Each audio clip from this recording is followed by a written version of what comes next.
आज द्वितीय श्रीक्षेत्र बारिपदार द्वितीय दिन बाहुड़ा यात्रा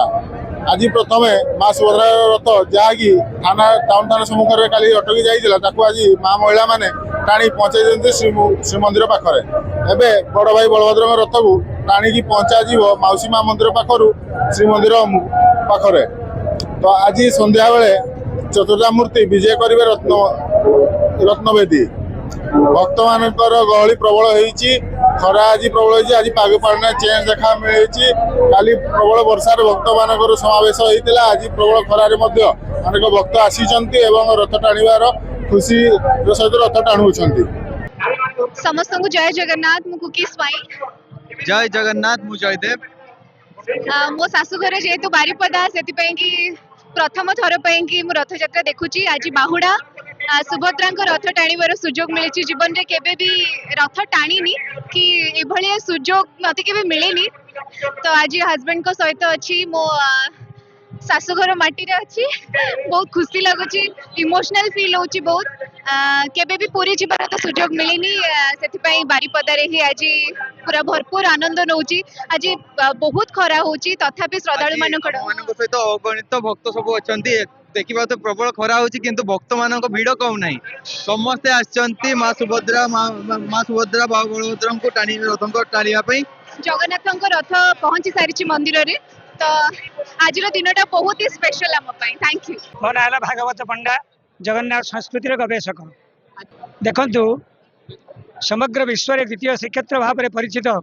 बारिपदा रथयात्रा एक निआरा परंपरा अच्छी एठी श्रीगुंडीचा समय 3 दिन धरी रथ चले एवं बाहुड़ा यात्रा समय 3 दिन धरी रथ चले केमिति ना प्रथम गोटे दिन पहंडी होकर श्रीजीव मैंने रथारूढ़ हुंती एवं द्वितीय दिन प्रथमे बाहुड़ा समय नीलाद्रि बिहारी पुरुषोत्तम जगन्नाथंकर नंदी घोष रथ श्रीमंदिर पर्यंत जाए तापर देवी सुभद्रिका दर्पदलन रथ जाई थाना सम्मुख में अटक रहे एवं तृतीय दिन प्रथमे देवी सुभद्रिका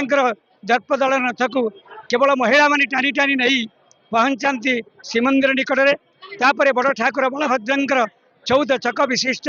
तालध्वज रथ भक्त मान द्वारा आनंद उल्लास सहित टणा हो श्रीमंदिर निकट में पहुंचे एवं पहुंचा पर श्रीमंदिर निकट एक निआरा परंपरा अच्छी आज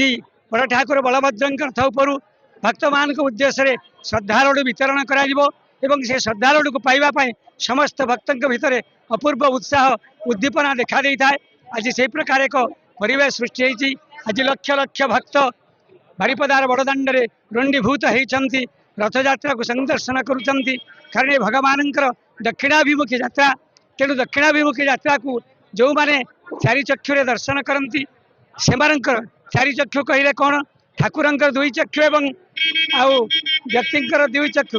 उभय मिलित हो चारि चक्षु हमें से चारि चक्षु जो मिलित हुए से जीव निस्तार पाई जाए तार आ पुनर्जन्म हुए ना से कहुई दक्षिणाभिमुखं जानतं जे पश्यन्ति रथे स्थित कृष्ण बलंग सुभद्रंग च ते जानती भुवन हरे तेणु ये दक्षिणाभिमुखी यात्रा को जो मैंने दर्शन करती से मैंने वैकुंठ को जानती पूरा आशा एवं विश्वास आज अगणित भक्त समाज जो मैंने ये रुंडीभूत होती से भाव से भावना से हृदय से आशा से विश्वास से श्रद्धा निश्चित भाव में भगवान के प्रति रही भगवान तांको निश्चित भाव में तदनुजाई फल प्रदान करेंगे ये सन्देहर अवकाश नहीं। जय जगन्नाथ धन्यवाद। जय जगन्नाथ। आज विश्व प्रसिद्ध बाहुड़ा रथ यात्रा द्वितीय श्रीक्षेत्र प्रभु जगन्नाथ माँ सुभद्रा को टाणी टाणी नहीं आपण मैंने जानिथिबे जे कि द्वितीय श्रीक्षेत्र बारिपदारे माँ सुभद्रा को महिला मैंने टाणी टाणी नियंती आज माँ सुभद्रा को महिला मैंने टाणी टाणी नहीं जे कि महिला मानक सशक्तिकरण करने यह गोटे लक्ष्य जे कि प्रथम रु आमर पूर्वपुरुष माने महिला मानक टाणी जो ये नीति आरंभ करते आज पर्यंत से नीति चली ये निआरा परंपरा बारिपदार जो माँ सुभद्रा को महिला माने टाणी टाणी नियंती एवं आज लास्ट ରଥଯାତ୍ରା ବାହୁଡ଼ା ଯାତ୍ରା ତେଣୁ ଆଜି ଆମେ ସମସ୍ତେ ସାମିଲ ହେଇଛୁ ପ୍ରଭୁ ଜଗନ୍ନାଥ ମା ସୁଭଦ୍ରା ବର୍ତ୍ତମାନ ପ୍ରଭୁ ବଳଭଦ୍ରଙ୍କୁ ଟାଣିବା ହେଲେ ସରିବ ଏ ବର୍ଷର ରଥଯାତ୍ରା ସରୁଛି ତେଣୁ ସମସ୍ତଙ୍କ ମନରେ ସବୁ ଭକ୍ତମାନଙ୍କ ମନରେ ନିଶ୍ଚିତ ଭାବରେ ଦୁଃଖ ଲାଗୁଛି ଯେ କି ଏ ରଥଯାତ୍ରା ଆଜି ଲାଷ୍ଟ ହବ ପ୍ରଭୁ ଜଗନ୍ନାଥ ମା ସୁଭଦ୍ରା ବଳଭଦ୍ରଙ୍କୁ ପ୍ରାର୍ଥନା କରିବି ବିଶ୍ୱ କଲ୍ୟାଣ ପାଇଁ ସମସ୍ତଙ୍କର ନିରାମୟ ଜୀବନଯାପନ ପାଇଁ ସମସ୍ତେ ସୁସ୍ଥ ଏବଂ ସୁଖୀ ରୁହନ୍ତୁ ପ୍ରଭୁ ଜଗନ୍ନାଥଙ୍କ ପାଖରେ ଏତିକି ପ୍ରାର୍ଥନା ଏବଂ ସାରା ବିଶ୍ୱବାସୀ ବାହୁଡ଼ା ରଥଯାତ୍ରା ଉପଲକ୍ଷେ ହାର୍ଦ୍ଦିକ ଅଭିନନ୍ଦନ ଧନ୍ୟବାଦ।